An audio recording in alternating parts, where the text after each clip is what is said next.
बैठ जाओ। बोलो राधे श्याम। ये बीच बीच में आई जाए बात। हरि शरणम हरि शरणम। देखो भैया, जानने वाले जान रहे हैं, पहले हमारे पास बहुत सारे शिष्य आए थे, बहुत सारे लोग वैष्णव जन खूब ढेर, लाखों में ना आए तो हजारों में, पर सैकड़ों में तो आते हैं। तो धीरे धीरे धीरे धीरे करके उनने हम ना छोड़े, हमने दंडवत कर दी, जाओ राधे श्याम आनंद करो।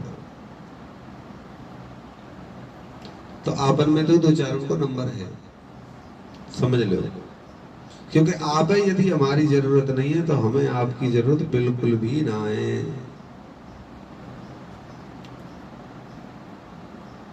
समझ लो बात को अच्छी तरह से।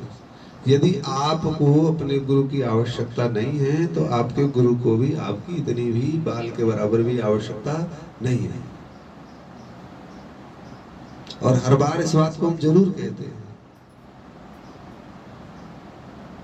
इसको सुधारा कैसे जा सकता है? इसको सुधारने का एक ही तरीका है, गांठ मार के रख लो। आपके मंदिर में जो ठाकुर जी का मंदिर है, उस मंदिर में प्रिया प्रियतम श्याम सुंदर राधा रानी के सिवाय और कोई दूसरा विग्रह नहीं हो। उसमें देवी भी रख रखी है, देवता भी रख रखे हैं, शनि देवता भी रख रखे हैं। आजकल तो नया एक नाटक चल गया है, साईं को भी उसी में घुसेड़ देते हैं। हिंदू की भी पूजा कर रहे हैं, मुसलमान की भी पूजा कर रहे हैं, अपने साधु संतों से पेट नहीं भरा। अपने सप्त ऋषियों में से किसी का नाम याद नहीं है हमें, जिनकी हम संतानें हैं। भारद्वाज ऋषि की, अत्रि की, गौतम की, महर्षि चवन की, जितने हमारे गोत्र हैं, उन गोत्रों के महात्माओं का कोई हमें याद नहीं है। एक भी फोटो, कहीं भी नाम नहीं लिखा होगा, और साईं की रख के रखते हैं, जबकि वो मुसलमान थे। तो सावधान, यदि आप चाहते हैं कि ठाकुर से कुछ प्राप्त हो। एक विद्यार्थी है पढ़ने वाला, यदि वो सारे सब्जेक्ट ले ले तो कैसे पास होगा बताइए? एक सब्जेक्ट तो लेना पड़ता है ना। पीएचडी करेगा या आगे कोई भी करेगा तो एक ही सब्जेक्ट तो होता है, कि जो शुरू से पढ़ते आ रहे हैं। हिंदी भी, गणित है, और अंग्रेजी है, साइंस है, विज्ञान है, गृह विज्ञान है, कला है, और जाने जाने क्या क्या है। क्या वो सारे सब्जेक्ट एक साथ चलते रहते हैं? जब तक हमें नहीं ज्ञान है इस तत्व का, तब तक आपने पूजा की, बढ़िया है। अब देवताओं को दंडवत करने का समय आ गया। केवल इष्ट एक को मानो, तब तो बात बनने वाली है। ठीक है, बोलो राधे श्याम। देखो तुम मानवे वाले ना हो 50%। तो हम पहली बात तो आप अब ऐसा संयोग बैठे वाला है ना, आप सोचते हो कि हम आपके घर आएंगे। अब तो आवे वाली ना है, अब ये समझ लो, पक्की समझ लीजिए। अब तो आपके घर हम आ ही नहीं सकते हैं। आप सुन रहे हो जी, खूब यूट्यूब पे भी चलेगा, और देखने वाले जो बाहर है वो भी देखेंगे। अब हम आपके घर दरवाजे पर कभी नहीं आएंगे। नहीं मतलब नहीं आएंगे तो मतलब नहीं आएंगे।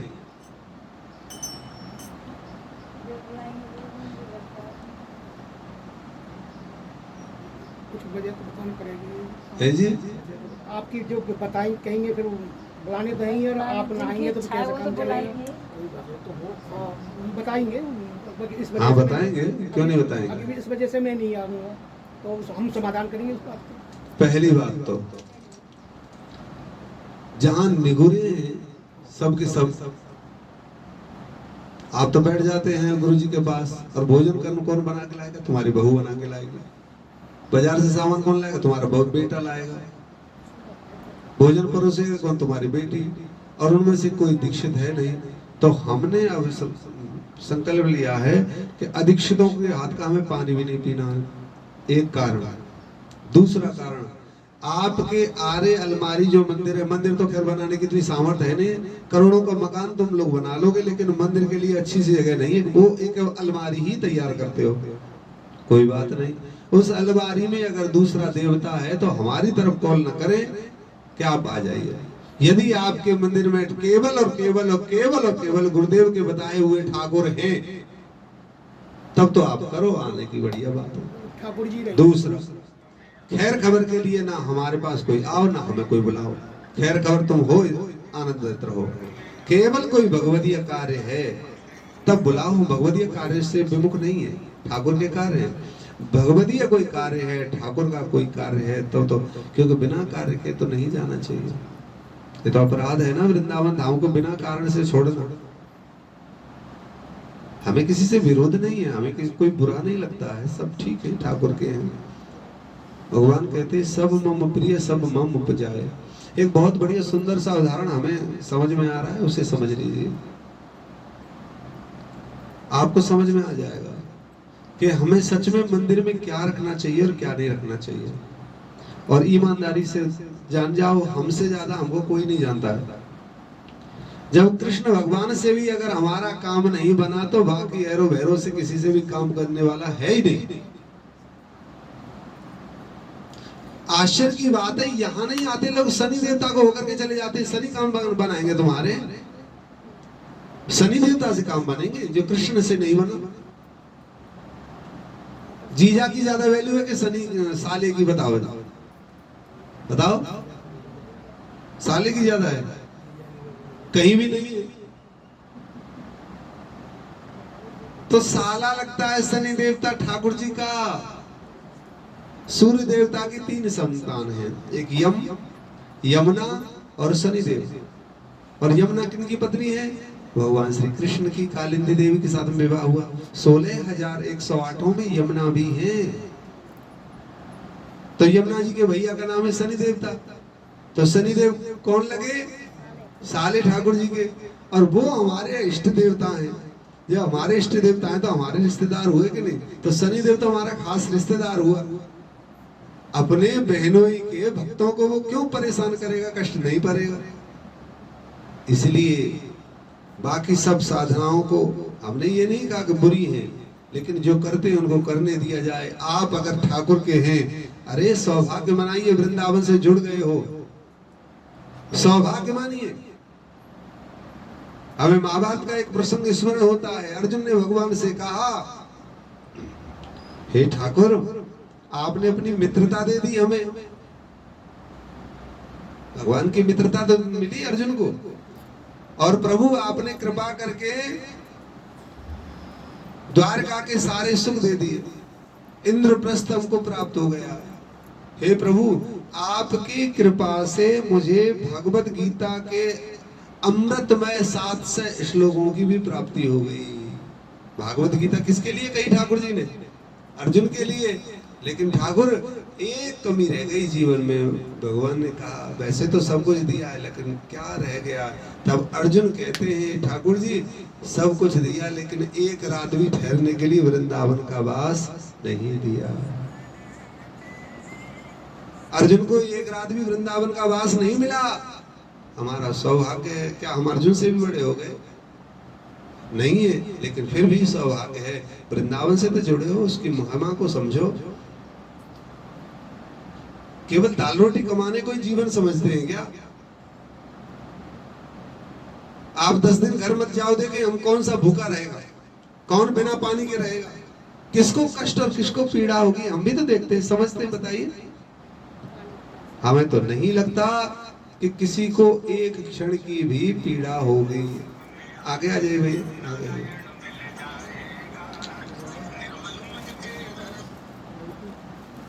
समझ लीजिए।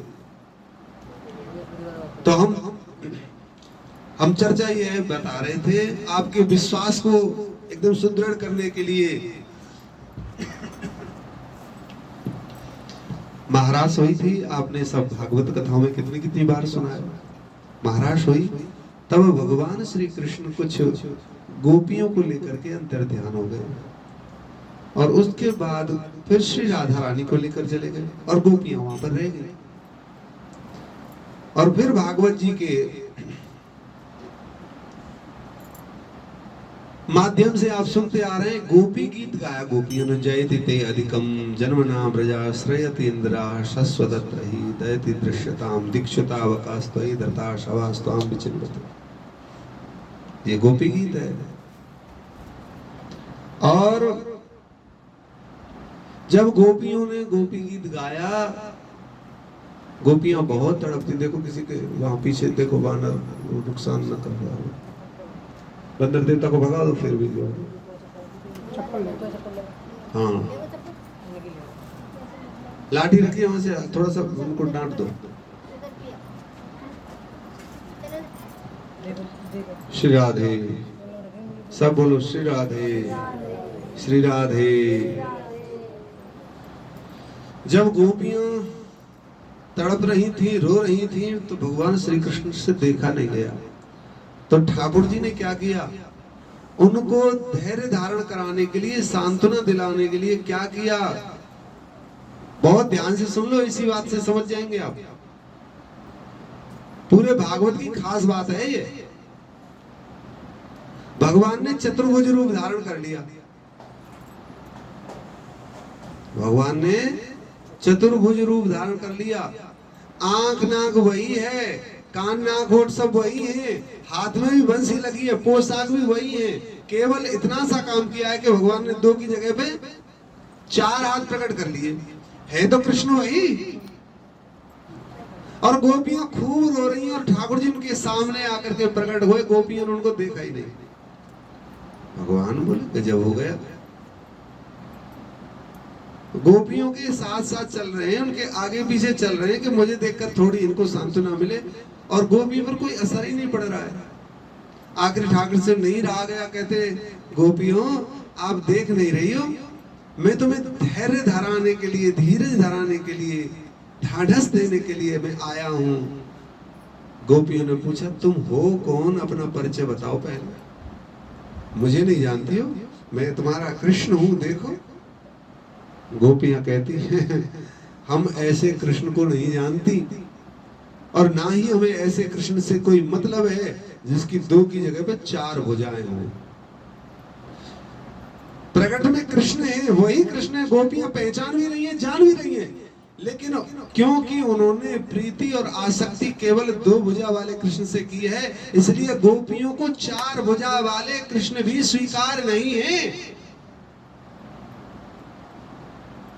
ब्रज की गोपियों को इसलिए थोड़ी कहा गया है, ब्रज की गोपियों की महिमा इसलिए थोड़ी वेदों में गाई गई है, शास्त्रों में गाई गई है, क्योंकि उनको 2 भुजा अधिक वाले कृष्ण भी स्वीकार नहीं है। और हम देखो, हम कितने बड़े महान हैं, मंदिर भरा पड़ा है, ये देखो वो देखो। अपने गुरुओं से ही तो सीखते हैं। अब सीखोगे कहां से, कभी सीखने लायक तुम मौका लोगे दोगे तभी तो। हाँ तो गुरु पूर्णिमा पे आते ही एहसान करने को हम आ गए, बहुत सुंदर बात है। लेकिन भाई अब फर्क पड़ने वाला नहीं है, अब तुम्हारा ही घाटा है, अब आपका ही नुकसान है। और इसके बाद अभी तो कुछ देर की बात है कि हम वृंदावन से बाहर चले जाते किसी कथा वार्ता के माध्यम से, कुछ देर हो तो जाओ, ठाकुर जी कृपा से हम बिल्कुल वृंदावन की परिक्रमा से बाहर नहीं जाएंगे। अब तो कभी साल 6 महीना में उम्मीद रहती है कि आपको मिल जाएगा दर्शन, लेकिन अभी नहीं मिलेगा। अब वृंदावन से बाहर नहीं जाएंगे। तो आप इस बात को समझिए, ठाकुर को छोड़कर हम किससे क्या प्राप्त करना चाहते हैं? कहीं कुछ प्राप्त होने वाला नहीं है, याद रखिएगा। तो कृष्ण को केवल, श्री जी को केवल, राधा माधव को केवल प्रिया प्रियतम को ही अपने जीवन का आधार बनाएं, अन्यत्र हम किसी को नहीं जानते। हमारा संकल्प है हम प्रिया प्रियतम के भोग के अलावा किसी और का भोग प्रसाद हम अपनी जिह्वा पर नहीं रखते, हम नहीं रखते। भूखे रहना मंजूर है, बिना पाए रहना मंजूर है, लेकिन ठाकुर के सिवाय, श्री जी के सिवाय और किसी का भोग लगाए हम नहीं पाते। देखो कितनी बड़ी बात है। तो परिणाम में क्या आया? नित्य पति श्री जी खुद प्रबंध करती हैं अपने भोग प्रसाद का, कहीं ना कहीं से, कैसे ना कैसे। तो आनंद हुआ कि नहीं? इसलिए यदि आप सच्चे साधक हैं और यदि आपकी मांग कुछ है, केवल आपकी इतनी मांग है कि मैं पल गया, मेरा बच्चा पल जाए, मेरे लिए घर छत बन गई, मेरे बेटे के लिए छत बन जाए, मेरी दुकान चलती आई अब तक, अब मेरे बेटे की चल जाए तो फिर ठीक है, फिर तुम्हारा दुनिया में कहीं भी कुछ नहीं है। क्योंकि दाल रोटी खाने कमाने वालों के लिए परिणाम अच्छे नहीं आएंगे। आप सोचते हो कि दाल रोटी में ही लगे रहना बुरी बात नहीं है, कर्म करना अच्छी बात है, लेकिन कर्म के ही पीछे जीवन खपा देना ये गलत बात है। कर्म करना अच्छी बात है, लेकिन कर्म ही करना अच्छी बात नहीं है।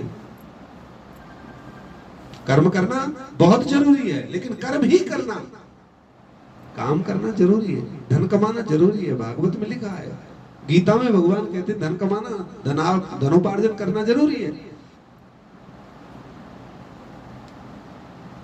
जीवन की आयु के 4 चरण होते हैं, लिखा तो वेदों में 25 तक है। पहले 25 वर्ष, लेकिन अब 25 वर्ष से नहीं भागित किया जा सकता है, तो पहला चरण ही बोलेंगे, जो जितना चले उतना सही। पहले चरण में विद्या उपार्जन करने के लिए कहा गया है, दूसरे में धन उपार्जन के लिए कहा गया है, और तीसरे में धर्म उपार्जन के लिए कहा गया है, और चौथे में तो एकदम आसक्ति रहे, केवल भगवती आश्रित रहने के लिए तुम विवश हो जाओगे, करने की चेष्टा भी प्रकट नहीं होगी। तो अपने मंदिर में से आज ही सावधानी से संकल्पित हो जाओ। अब कहेंगे कि इन देवी देवताओं को कहां फेंके, कहां करके आए, कहां ले जाएं, पाप पड़ेगा। अरे भैया, केवल अपने इष्ट के आश्रित होने पर पाप नहीं पड़ता है। जैसे एक लड़की विद्यालय में पढ़ रही हो और उसके 10 बॉयफ्रेंड हैं, बोलो राधे श्याम। उदाहरण तो बहुत बेकार निकृष्ट सा है, लेकिन समझने के लिए यही ठीक है। एक लड़की है विद्यालय में, उसके बहुत सारे दोस्त हैं, लेकिन उन्हीं दोस्तों में से अगर एक लड़के से उसका विवाह हो जाए और फिर वो उन लड़कों से रिश्ता तोड़ देती है, या बात नहीं करती है, या उनसे बात नहीं करती है, उनके साथ घूमना फिरना बंद कर देती है, तो ये कहीं से भी अपराध और पाप नहीं है। 10 से करती है, उन 9 को छोड़ने का अपराध नहीं है, लेकिन अगर उस एक की कदर नहीं की तो अपराध की भागी बन जाएंगे। ये समझ में आया अच्छे से? 9 को छोड़ने का अपराध नहीं, लेकिन जिससे संबंध बना है उस एक की कदर नहीं की तो अपराध के भागी बन जाएंगे। और हम ऐसा ही कर रहे हैं, ऐसा ही हमारे साथ में हो रहा है।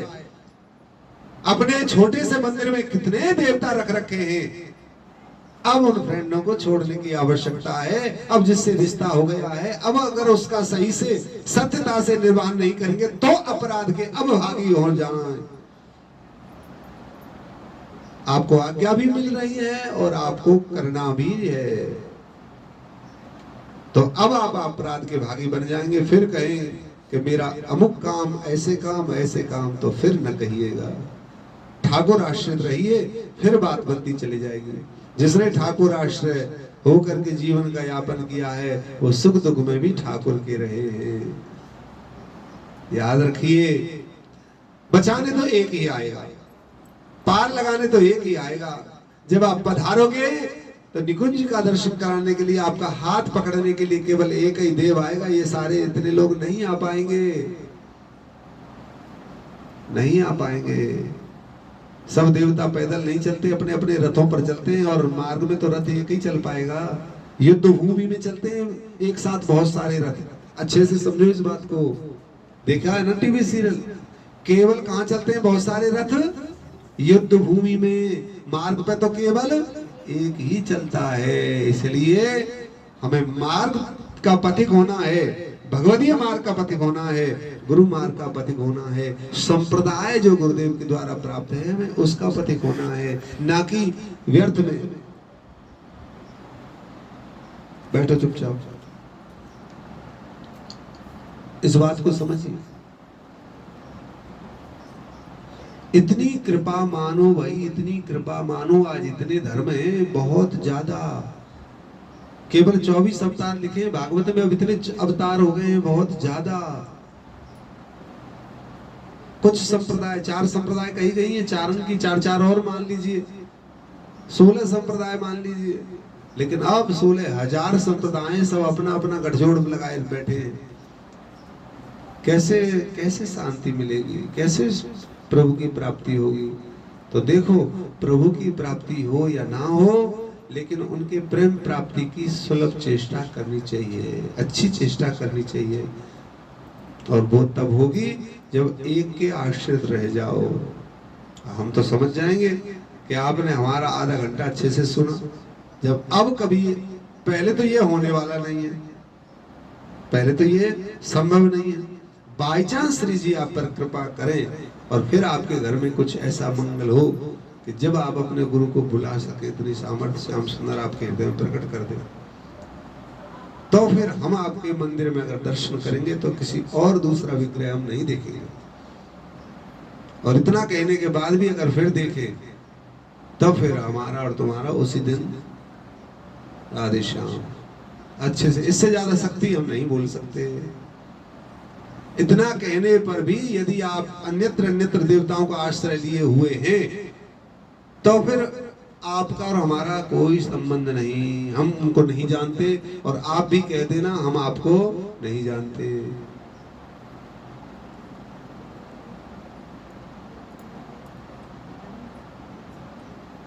बने तो रघुवर से, गोस्वामी जी कह रहे हैं साहब, बने तो रघुवर से बने। अरे केवल एक देवता से अगर आश्रित रहेंगे तो हो सकता है कोई दूसरा देवता बिगड़ जाए। तब फिर कहते हैं बने तो रघुवर से बने और बिगड़े तो भरपूर। और तुलसी बने जो और से तो बावन वे पे दूर। अगर किसी और देवता से बन भी रही है, मेरा पति अगर 20,000 रुपए कमा रहा है, पड़ोसन का पति 50,000 रुपया कमा रहा है, तो क्या मैं पड़ोसन का हाथ पकड़ लूं, पड़ोसी का हाथ पकड़ लूं? 20,000 में ही मुझे अपने पति के साथ रहकर गुजारे करने में जो धर्मांतर्गत चलने का जो सुख है, वो 50,000 वाले का स्पर्श करके सुख प्राप्त नहीं होता। इसलिए एक निष्ठ हो जाइए, एक निष्ठ। आपको कैसे विश्वास दिलाएं? देखो, संसार में जितने भी हैं अपने गुरुओं से ही तो सीखते हैं। बोलो हाँ, अपने गुरु से ही तो सीखते हैं। हमने अब दीपावली पे किसका पूजन होता है बताओ? बोलो जी। लक्ष्मण नागर, खूब पैसा कमा रहे हो, बताओ जल्दी, किसका पूजन होता है दीपावली पे? लक्ष्मी जी का होता है। ठीक है। अब हमने दीपावली के दिन लक्ष्मी मैया को राधे श्याम बोल दिया। मातेश्वरी, यदि आपको आना है कुटिया में तो कृपा करके श्री राधा रानी के पूजन के ही बाद आ जाओ, हम आपका पूजन नहीं करेंगे। तो लक्ष्मी जी का पूजन बंद, लक्ष्मी जी का हवन बंद, लक्ष्मी गौरी गणेश ये आदि आदि इन सबों का पूजन हमने बंद कर दिया। तो बताइए, आपने हमें कब देखा आपसे पैसा मांगते? हमारे पास लक्ष्मी की कमी क्या आ गई? किसके पास हमने फोन किया कि चंदा भेजो? कोरोना में यजमानों पर त्राय त्राय आ गई होगी, लेकिन वृंदावन में मजे थे। तो हमसे तो लक्ष्मी मैया रूठ ही नहीं है, हमसे तो नाराज हुई नहीं है, और हमारे घर से तो गई नहीं है।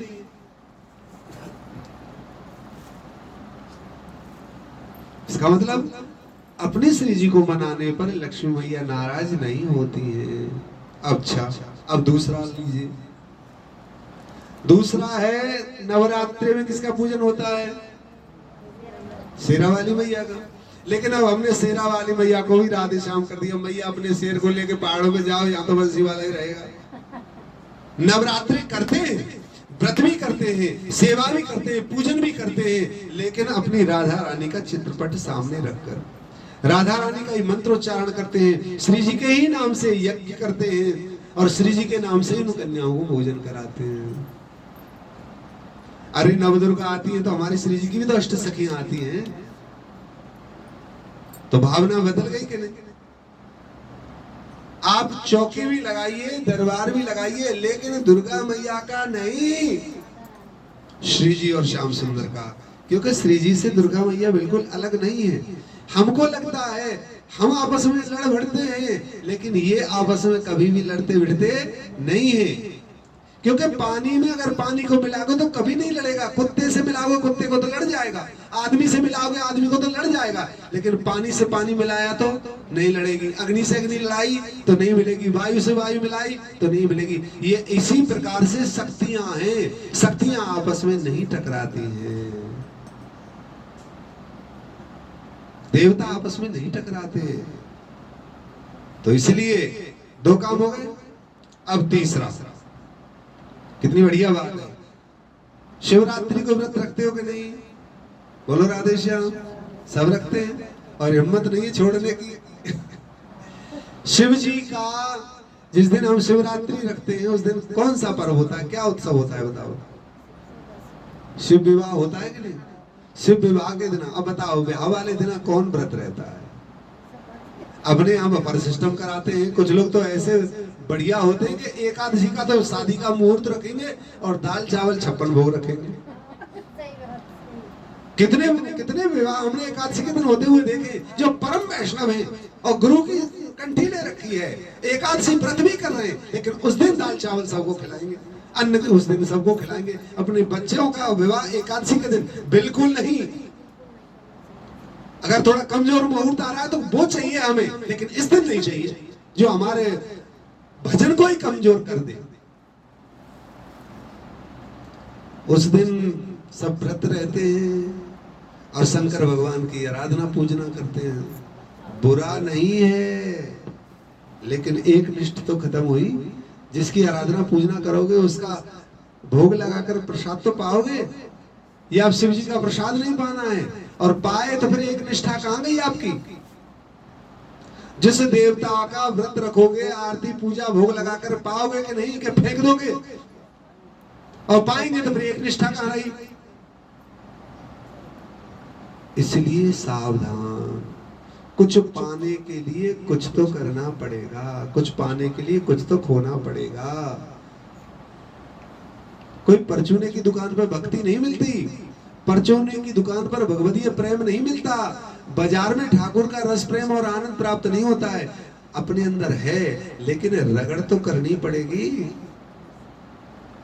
इसलिए आपसे कहते हैं फिर दोबारा से, एक निष्ठ होइए, एक संत, एक पंथ, एक ग्रंथ, और तब आएगा एक ही अंत। याद रखिए, सौभाग्यशाली है जो वृंदावन से जुड़ गए हैं। बहुत परम सौभाग्य है, वृंदावन से आप जुड़ गए हैं, और कोई दूसरा हेतु नहीं है आपका। ये ठाकुर ने, श्री जी ने, लाडली ने कृपा की है, तो भाई कृपा की अवहेलना मत कीजिए। कृपा हमारे द्वार पर एक ही बार आकर के खटखटाती है। यदि एक बार हाथ पसार कर स्वागत नहीं किया तो बार बार नहीं कृपा आती है। देखो, अनर्थ बार बार आते हैं हमारी देहरी पर, बुराइयां बार बार आती हैं, बुरे दौर बार बार आते हैं, लेकिन सौभाग्य ठाकुर जी कहते हैं मैं एक बार देता हूं, तब किसी ने स्वागत नहीं किया तब फिर उसके लिए ठीक नहीं। तो इतना कठोर हमने आपके लिए पहले कभी नहीं बोला, क्योंकि हमें जितना समझ में आ रहा है हम हर बार आपको उतना ही सजग कर रहे हैं। आपको फिर कहते हैं कि भाई एक निष्ठ हो जाइए, एक निष्ठ। हमें आपकी निष्ठा नहीं है, बहुत अच्छी बात है। जिन साधुओं में, जिन संतों में आपकी निष्ठा है, आप उनके हो जाइए। हमारे ठाकुर जी में, श्री जी में आपकी निष्ठा नहीं है, कोई बात नहीं। राम जी में तो होगी, दुर्गा मैया में होगी, शिव जी में होगी, हनुमान जी में होगी, सब हमारे ठाकुर के ही स्वरूप है। जिसमें भी हो उसकी एक निष्ठ हो जाओ, तब बात बन जाएगी। और आज क्योंकि गुरु पूर्णिमा सी है, तो गुरु पूर्णिमा सी पर आप सबके लिए ढेर सारी शुभकामनाएं, ढेर सारा प्रेम और ढेर सारा आशीर्वाद। अपने अपने इष्ट के आप तदाकार हो जाइए, तद्वृत्ति में हो जाइए।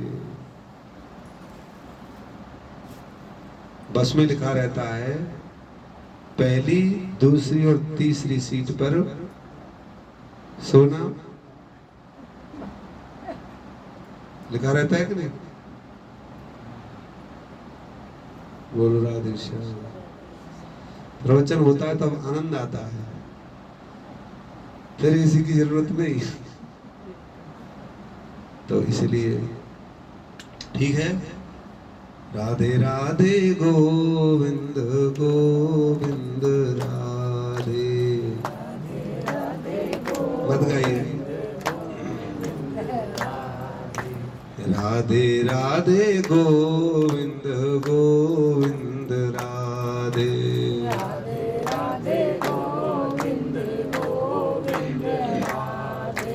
गोविंद राधे गोविंद राधे।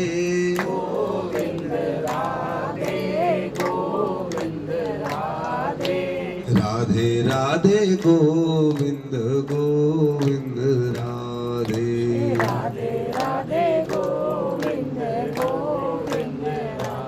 एक और चलते चलते बात बता दें। अब हमारी बिल्कुल इच्छा और आवश्यकता दोनों नहीं है।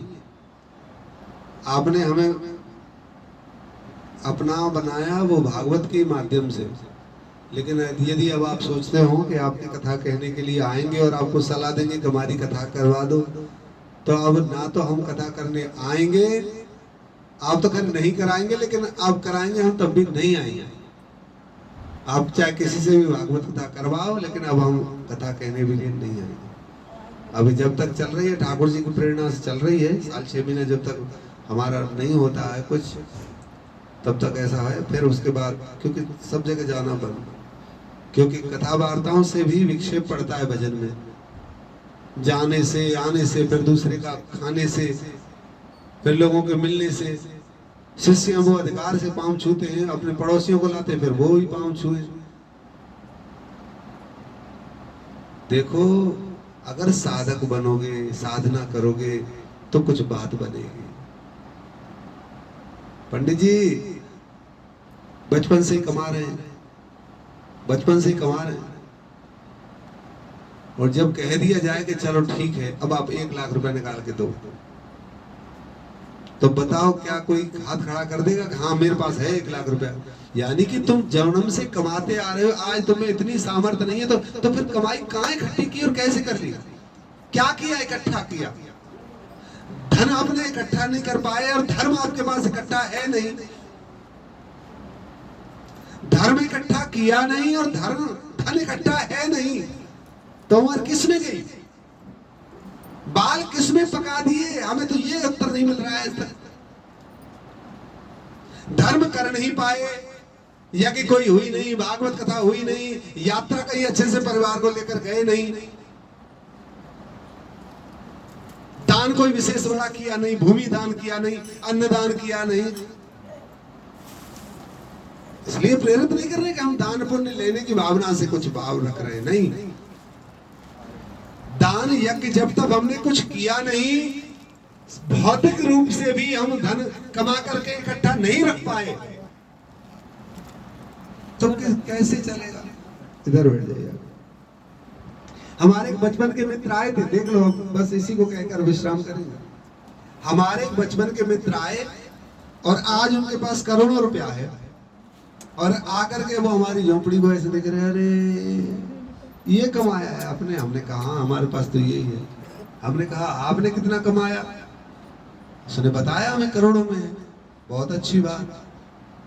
तो क्या ये संभव है कि तुम 1 महीने हमारी तरह से झोपड़ी बैठ कर रख जाओ? बोले अरे ऐसे कैसे हो जाएगा, वहां तो सारा का सारा चौपट हो जाएगा।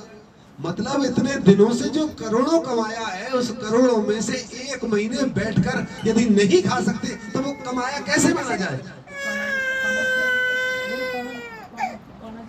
यदि आजीवन कमाते आ रहे हो और उस कमाए हुए को 1 महीने बैठकर नहीं खा सकते, तो इसका मतलब है आपने अपने लिए तो कुछ भी नहीं कमाया।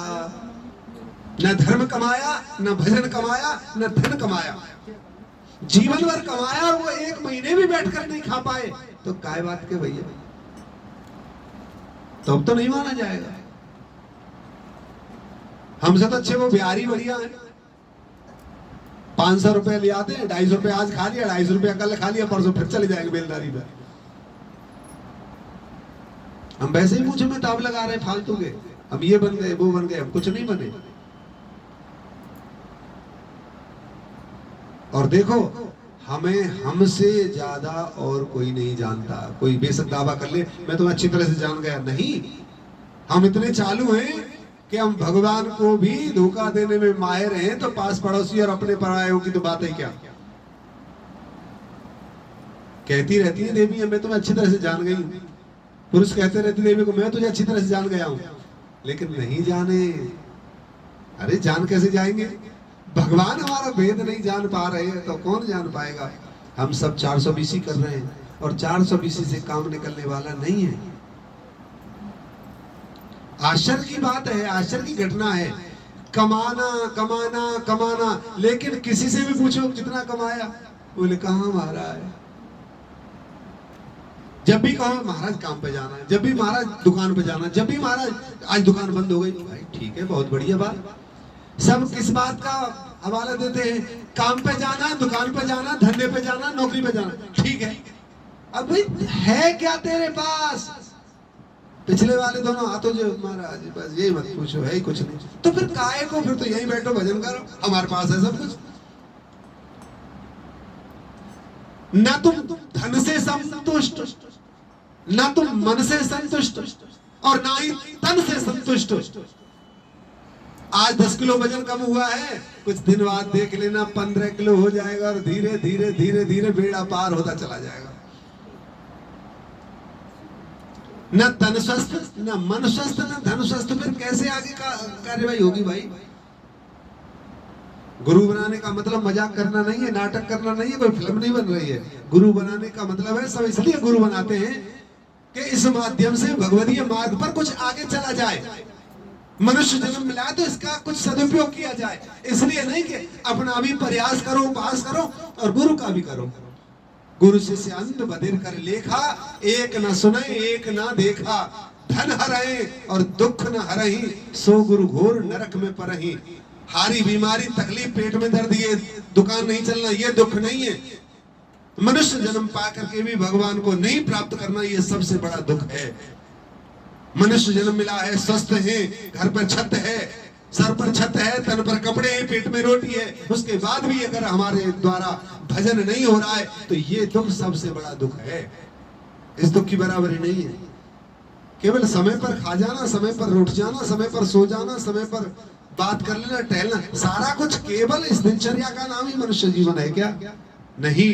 एक दिन जो आएगा जब वो हिसाब लेने पाएंगे, सारे पुरखा पानी पा जाएंगे, सब समझ में आ जाएगा।